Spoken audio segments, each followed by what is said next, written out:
6 months ago, a gunman angry over a news story killed 5 people at the Capital Gazette. But for the newspaper's editor, the work continues. What we do is vital to this country, vital to our way of life. The staff of this Annapolis, Maryland newspaper is among Time magazine's Persons of the Year 2018, honoring journalists killed or imprisoned for their work. The death of my friends changes all of our lives.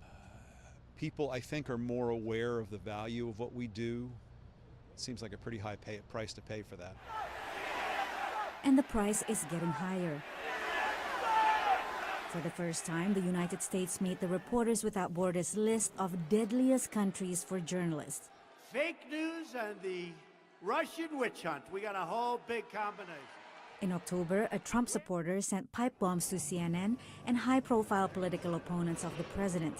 Critics have accused Trump of worsening tensions by calling the news media the enemy of the people. Like the media's role is just to be critical of the government, so it's troubling to characterize that as somehow being unpatriotic.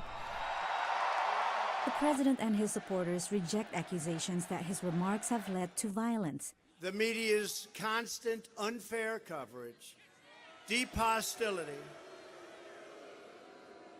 and negative attacks, you know that, only serve to drive people apart. CNN should be ashamed of itself. Trump has singled out CNN in particular, suspending their reporters' press credentials after a heated exchange. That's enough. Put down the mic. Mr. President, are you worried about indictments coming down in this investigation? CNN sued, and the administration restored Jim Acosta's credentials.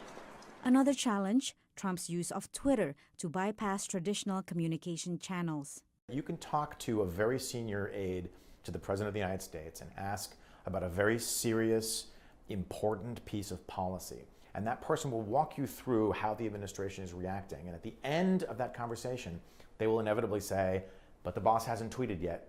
The White House points out Trump is one of the most media-accessible presidents, speaking directly to the press at least 560 times since taking office, much more than his 2 predecessors at the same point in their term. We're not happy about it at all.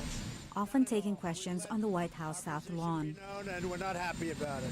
Trump seems to prefer these impromptu events over having his spokespersons brief the press, which previous administrations have done on an almost daily basis. In the last few months of 2018, the White House is down to about 1 briefing a month. Patsy Widakuswara, VOA News at the White House.